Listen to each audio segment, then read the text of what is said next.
lalaking ito ay si Matt Baker. Katatapos lang niya noong makapasok sa kanilang kwarto ng kanyang asawang si Carrie nang abutan niya itong wala ng malay at hindi na gumagalaw sa kanilang kama.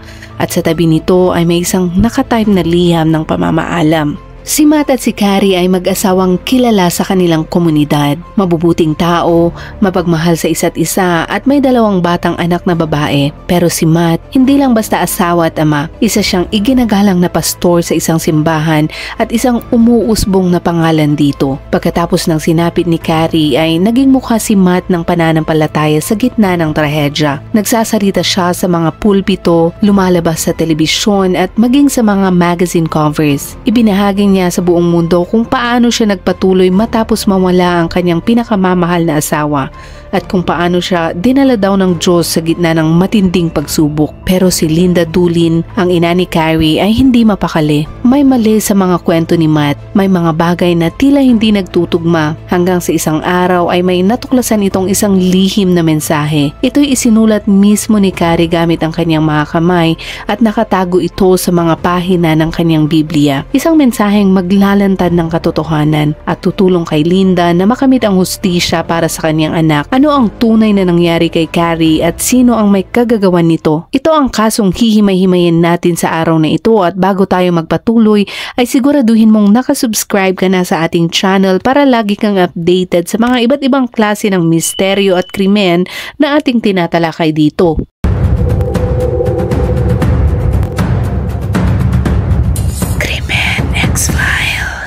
Abril 7 taong 2006 noon at pauwi na si Matt Baker sa kanilang bahay sa maliit na bayan ng Hewitt, Texas.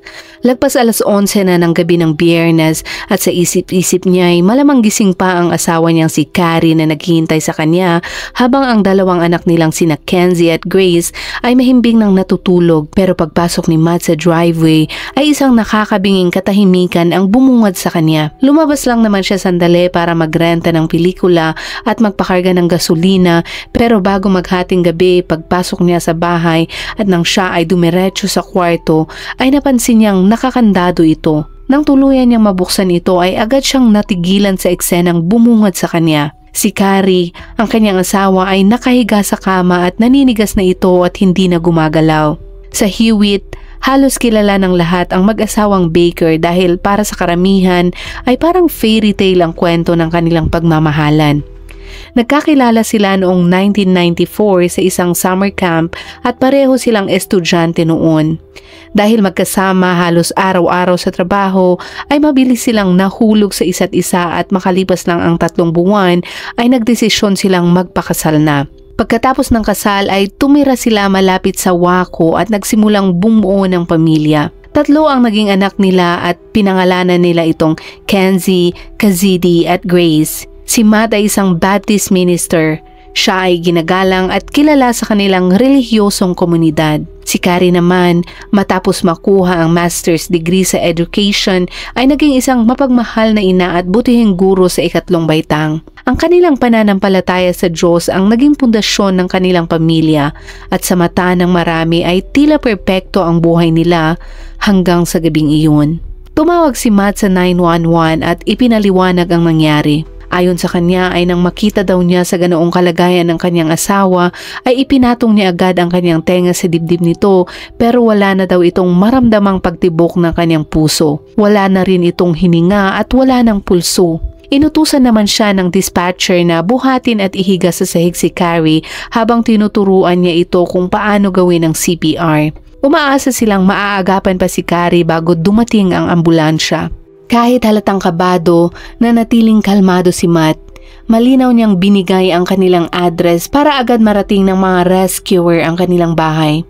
Nakiusap rin si Matt na tumawag ang mga ito sa mga magulang ni Carrie at sabihan silang may nangyari sa kanilang anak at kailangan nilang sunduin ang mga bata upang hindi nila makita ang kanilang ina sa ganoong kalagayan na agad namang ginawa ng mga dispatchers. Pagdating ng ambulansya sa bahay ng mga Baker ay nakita ng mga paramedic si Carrie na nakahiga pa rin sa sahig. Wala pa rin itong malay. Agad nilang sinuri ang kanyang pulso at sinimulang i-compress ang dibdib niya pero wala nang tugon ang kanyang katawan. Ilang minuto pa ang lumipas pero alam na nilang huli na ang lahat. Hindi naglaon ay dumating si Linda, ang ina ni Carrie.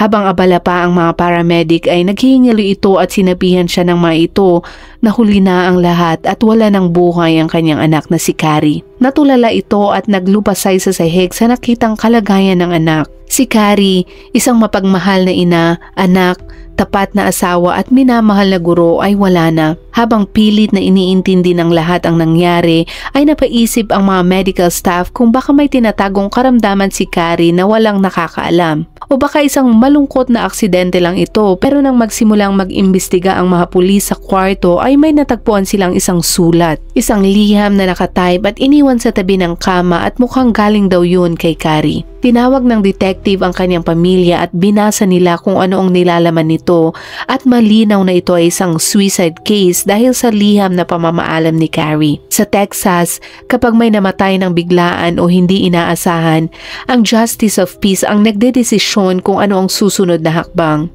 Hindi agad kailangan ng doktor o autopsy kaya sa kaso ni Carrie ay imbes na maimbestigahan ng masinsinan, inilarawan lang ng mga pulis sa telepono ang eksena kay Justice Billy Martin kung ano ang mga nangyari at kung ano ang mga nakita nila sa kwarto at pagkatapos pakinggan ang lahat ay nagdesisyon si Judge Martin na hindi na kailangang magsagawa ng autopsy. Abril 9 taong 2006, isang araw matapos ang biglaang pagkamatay ni Carrie ay lugmok pa rin sa gulat at lungkot ang pamilya nito at halos hindi makapaniwala sa mga nangyari. Pero sa kabila ng lahat, iginiit ni Matt na agad isagawa ang memorial at libing nito. Siya mismo ang nag-ayos ng lahat sa kanilang simbahan at itinakda ang seremonya kinabukasan. Pagsapit ng Lunes, Abril 10, wala pang 2 araw mula nang matagpuan si Carrie, ay nailibing na siya sa Oakwood Cemetery. Ang memorial naman na dapat gaganapin sa simbahan ng pamilya ay inilipat sa pinakamalaking funeral home sa lungsod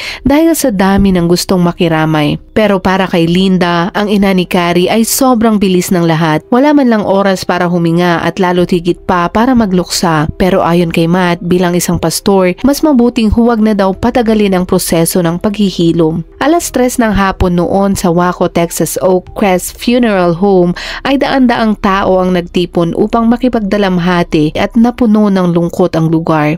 Naroon ang pamilya ni Carrie, mga anak niya at halos buong komunidad. Sa buong seremonya ay nakaupo lang si Matt sa harap, tahimik, nakayuko at walang imik habang binabasa ng iba ang mga alaala ni Carrie. Hanggang sa huli ay tumayo ito sa harap kasama ang 2 anak at nangako sa lahat na babalik siya sa ministeryo ng Crossroads Baptist Church sa loob daw ng 1 linggo sa Easter Sunday. Ayon pa sa kanya ay hindi raw siya iiwan ng Diyos at bibigyan niya ito ng lakas para magpatuloy. Abril 16 taong 2006, Easter Sunday noon ay wala pang 1 linggo mula nung nailibing si Carrie at 8 araw pa lang mula nang mamatay ito ay tinupad nga ni Pastor Matt ang kanyang pangako. Nangaral siya sa Crossroads Baptist Church at sinabi sa kongregasyon na tulad ng pagkabuhay muli ni Jesus ay ganun din si Carrie na mabubuhay ding muli kasama ang Panginoon. Maraming pastor mula sa iba't ibang lugar ang nagpadala ng mensahe sa pamilya, lalong-lalo na kay Matt. Humahanga sila sa kanyang matatag na pananampalataya at lakas ng loob sa gitna ng trahedya. Isang babae pa ang nag-alok kay Matt na tuturuan daw siya kung paano ayusin ang buhok ng kanyang mga anak. Isang paraan ng pakikiramay para sa isang amang ngayon ay mag-isa ng mag-aalaga sa 2 batang babae. Sa paningin ng iba, isa lang itong komunidad na nagtutulungan, sumusuporta sa isang lalaking nagluluksa at sinusubukang buuin muli ang kanyang buhay. Para sa kanila, mag-isa na si Matt na magtatrabaho habang inaalagaan ang kanyang mga anak. Napansin din ng marami na hirap din ang mga batang tanggaping wala na ang kanilang pinakamamahal na ina. Lumipas ang 1 buwan matapos mamatay si Carrie at tuloy-tuloy pa rin ang bigat ng lungkot sa pamilya. Pero si Linda, ang ina ni Carrie, kasama ang kanyang mga kapatid ay hindi mapakali. Para sa kanila ay parang may mali at parang may kulang sa kwento. Alam nila kung sino talaga si Carrie. masayahin, mapagmahal at puno ng buhay. Isang ina na halos hindi mahihiwalay sa kanyang mga anak, kaya ang ideya na kusa niyang iiwan ang mga ito at kikitilin ang kanyang sariling buhay ay hindi tugma sa pagkatao nito. Dahil dito, nagsimula ang pamilya ni Carrie na sila mismo ang magsuri ng mga ebidensya. At habang tumatagal, napansin nila ang ilang kakaibang detalye. Maliliit lang ang bawat isa, pero kapag pinagsama-sama, parang may mas malalim na nangyari. Una nilang napansin ay 10 larawan lang ang kinuha ng mga investigador sa lugar ng insidente. Para sa isang biglaan at hindi maipaliwanag na pagkamatay, sobrang kakaunti lang nito.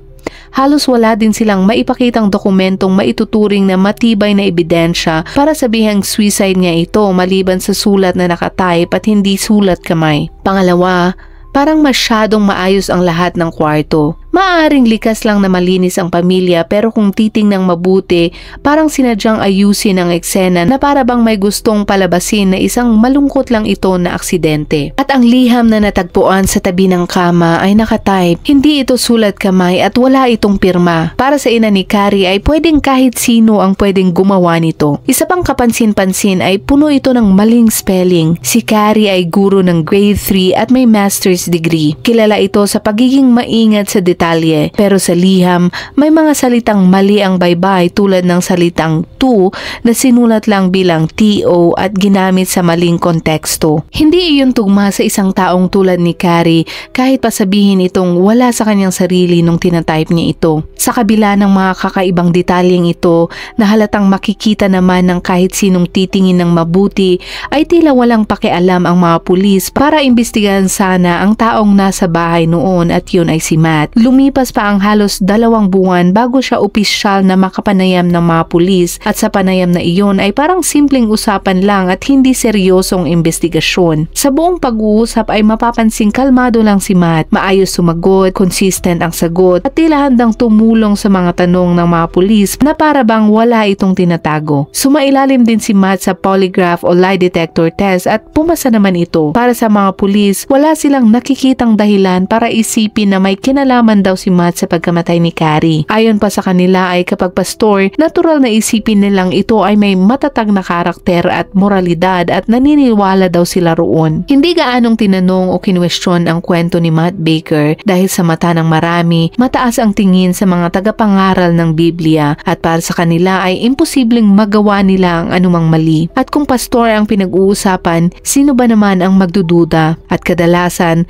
parang kasalanan pa nga ang maghinala sa kanila. Ayon sa mga pulis, wala raw kahit anong ebidensya na magtuturo kay Matt o kanino man na may kinalaman sa pagkamatay ni Carrie. Para sa kanila, sarado na ang kaso. Matapos naman makausap si Matt, kampante na ang mga pulis sa kanilang unang konklusyon na ito ay isang malungkot ngunit malinaw na insidente ng pagpapakamatay. Pero para kay Linda Dulin at sa buong pamilya ni Carrie, hindi pa ito tapos. Hindi sila titigil hanggat hindi nila nalalaman ang buong katotohanan sa nangyari. At pagsapit nga ng unang linggo ng Mayo taong 2006, may nadiskubre silang pahiwatig at hindi nila ito inaasahan. Habang sinusuri ni Linda ang bill ng kanilang family phone plan kung saan nakalista rin sina Matt at Carrie, ay napahinto siya dahil sa mga araw matapos mamatay si Carrie. Daan-daang beses ginamit ang cellphone ni Carrie at ilan sa mga tawag ay tawag mismo nito sa kanyang asawang si Matt. Kung patay na si Carrie, sino ang gumagamit ng telepono niya? Nang tanungin naman nila si Matt ay binigay daw niya ang phone sa isang miyembro ng simbahan na nangangailangan. Mukhang maaari nga ito pero para kay Linda ay may kakaiba. Masakit ngang isipin na sa ilang araw pa lang mula nang mamatay si Carrie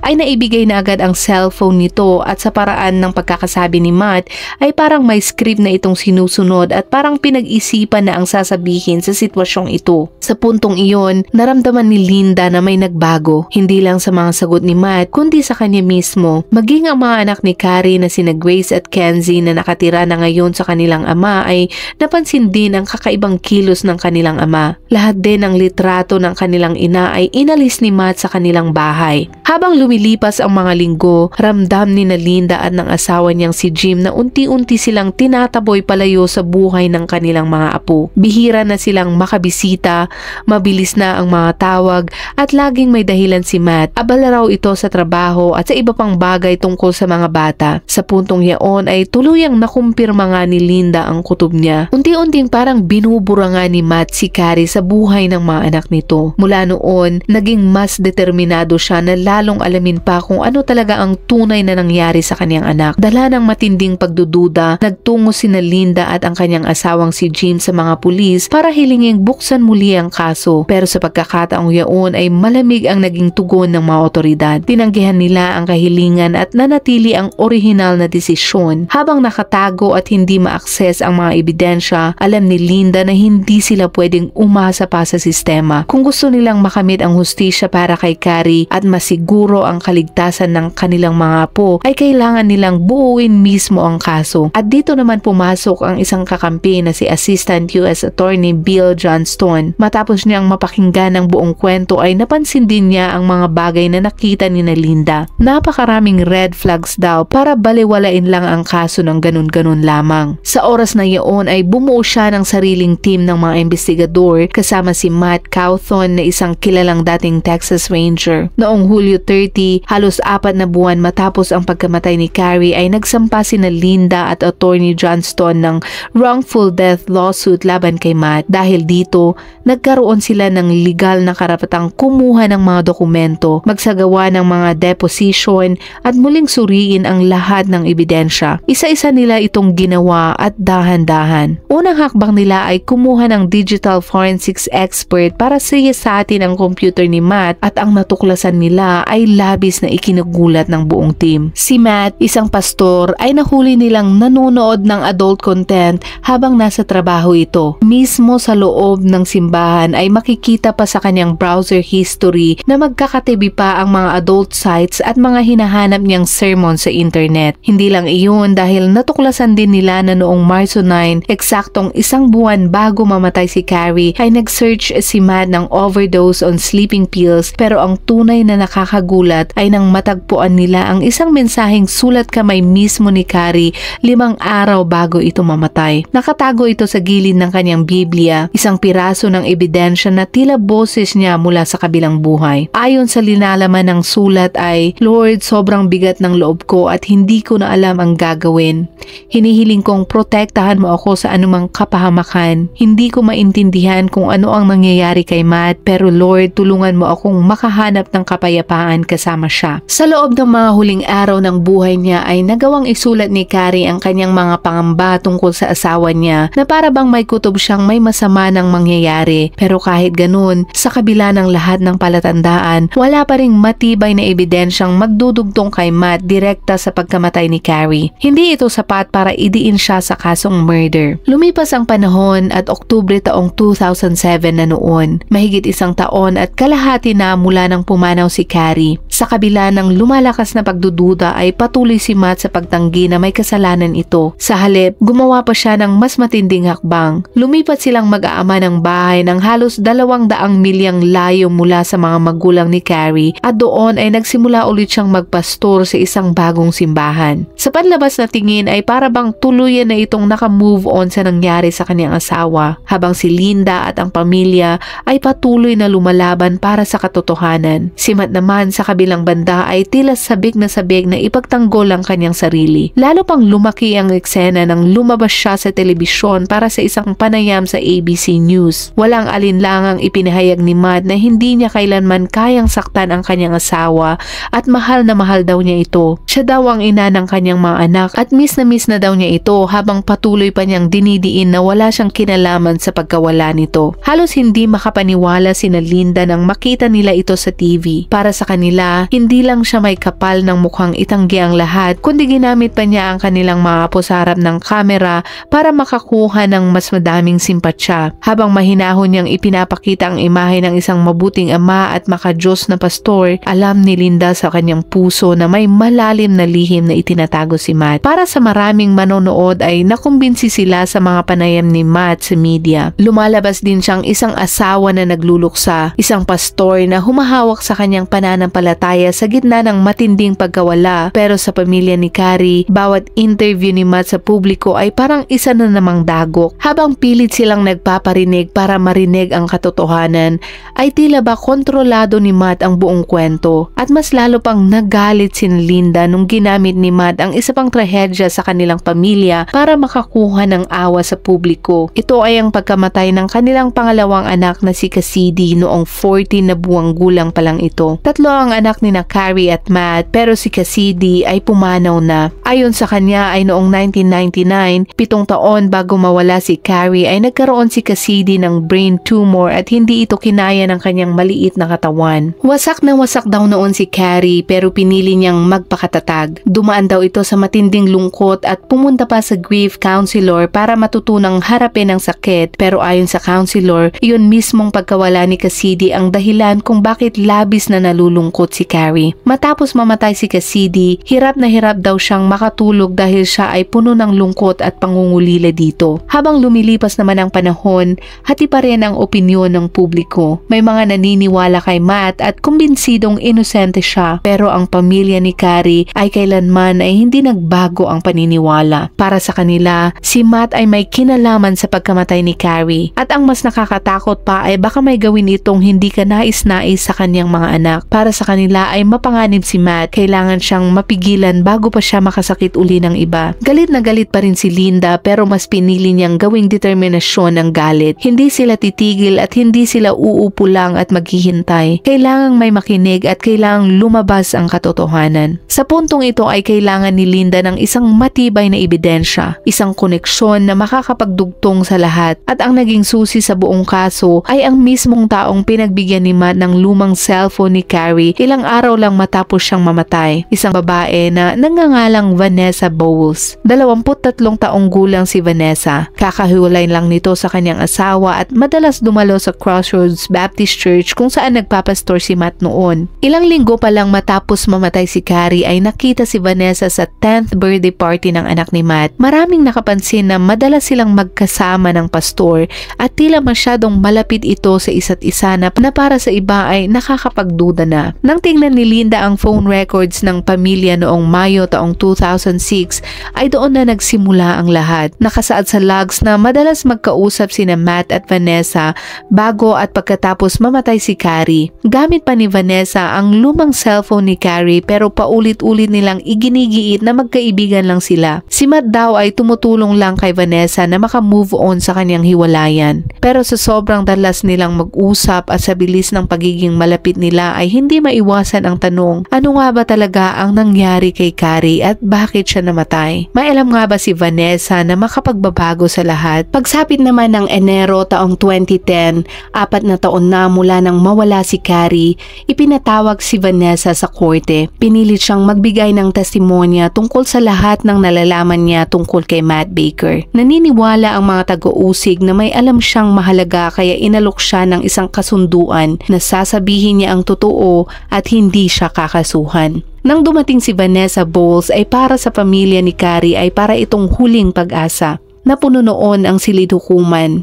Nandoon si Linda at ang kanyang buong pamilya, nakaupo sa matitigas na bangko at makikita ang determinasyong handang ipaglaban ang hustisya ng anak. Pagpasok ni Vanessa, lahat ng mata ay nakatutok sa kanya. Tahimik ang buong silid habang humahakbang siya papunta sa stand at kaharap niya mismo si Matt. Nang magsimula siyang magsalita ay bumigat ang hangin. Isa-isang lumabas ang katotohanan at sa unang pagkakataon, nakita ng lahat ang tunay na mukha ni Matt Baker. Ayon sa kanyang unang pahayag ay ginamit daw siya ni Matt. Idinagdag pa niyang isa itong mapanlinlang na tao at pinaniwala daw niya ito sa lahat ng gusto niyang ipaniwala sa kanya. Si Matt, na kunwari magbibigay payo bilang pastor, ay unti-unting nagbago. Mula daw sa mahinahon at maalagang tagapayo, naging isa itong taong mapang-akit at mapagsamantala. Sa una ay tinatanong niya daw ito tungkol sa kanyang hiwalayan, pero hindi naglaon ay ang sabi daw ni Matt ay kung sino daw ang susunod na mapapaibig sa kanya ay napakapalad. Sinabi pa daw ni Matt na wag na itong makipag-date sa iba kundi sa kanya na lamang bilang kanyang pastor. Hinawakan daw ni Matt ang kanyang kamay at sila ay nanalangin, pero pagkatapos daw ng panalangin ay hinalikan niya si Vanessa at mula roon ay dinala daw niya ito papunta sa silid tulugan. Nang matapos daw sila ay sinabi ni Matt na okay lang daw ang nangyari at wag daw itong mag-guilty dahil pwede naman daw nilang ihingi yon ng tawad sa Diyos. Idinagdag din daw nito na sa totoo lang ay hindi daw siya naniniwala na gusto daw ng Diyos na ang isang tao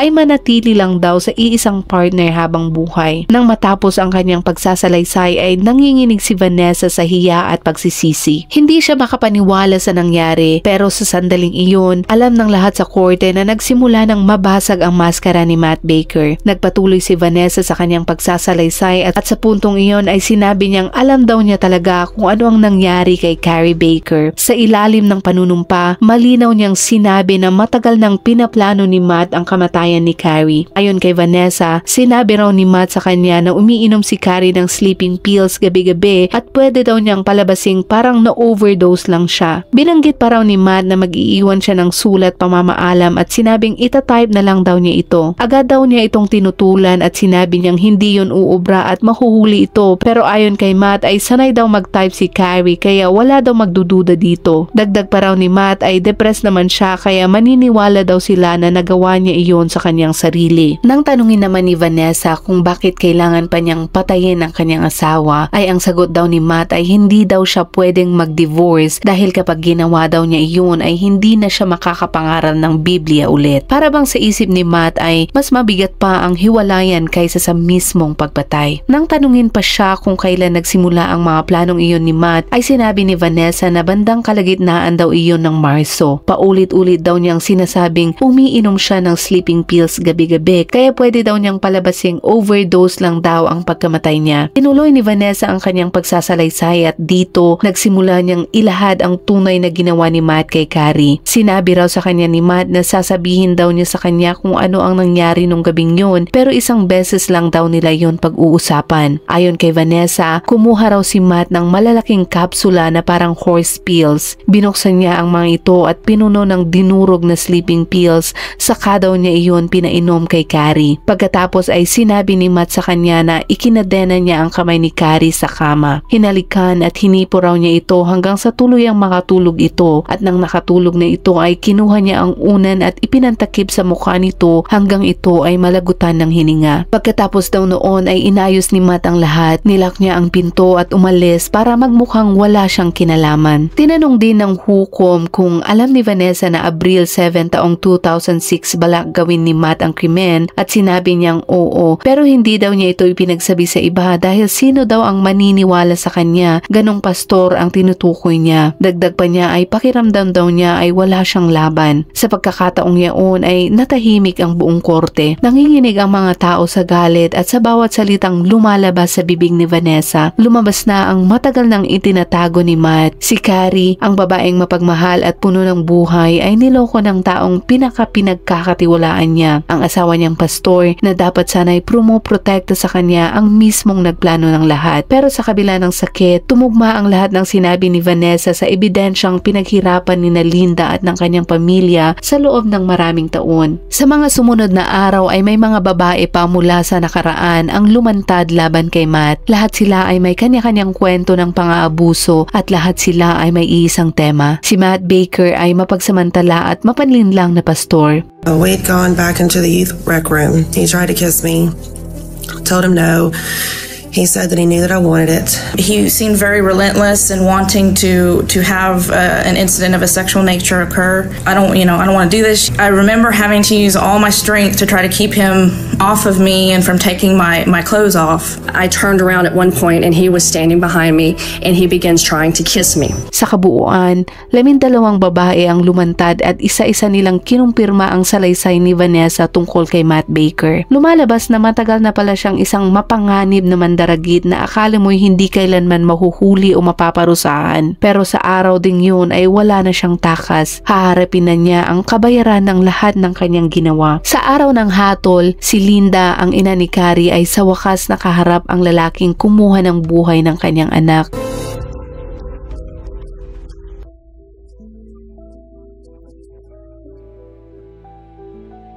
murdered the mother of your children.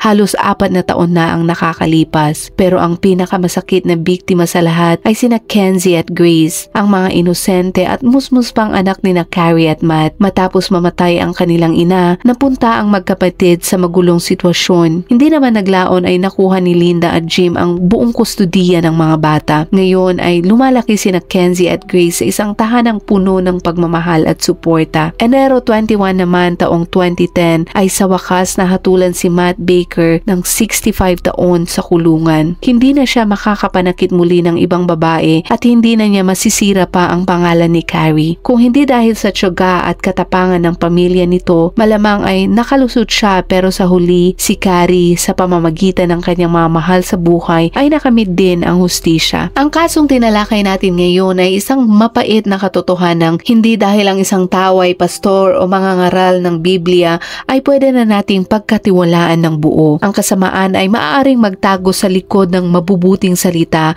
at ang panlabas na kabanalan ay hindi garantiya ng malinis na puso. Isang masakit na paalala ang kasong ito na kahit ang mga taong may mabuting imahe ay maaari palang magtago ng madilim na lihim. Hindi dapat sinusukat ang kabutihan ng tao sa titulo o posisyon nito, kundi sa katapatan, sa kababaang loob at sa pag-ibig na walang kasinungalingan. Huwag tayong bulag sa imahe ng kabanalan, bagkus ay maging mapanuri, matalino at laging kumakapit sa katotohanan. At kung umabot ka sa dulo ng videong ito ay maraming salamat muli sa iyong panunood. Gaya ng dati ay i-comment mo naman kung anong oras mo ito napanood at saan, nang sa ganun ay alam naman namin kung saan umabot ang videong ito. Hanggang sa muli at palaging mag-iingat.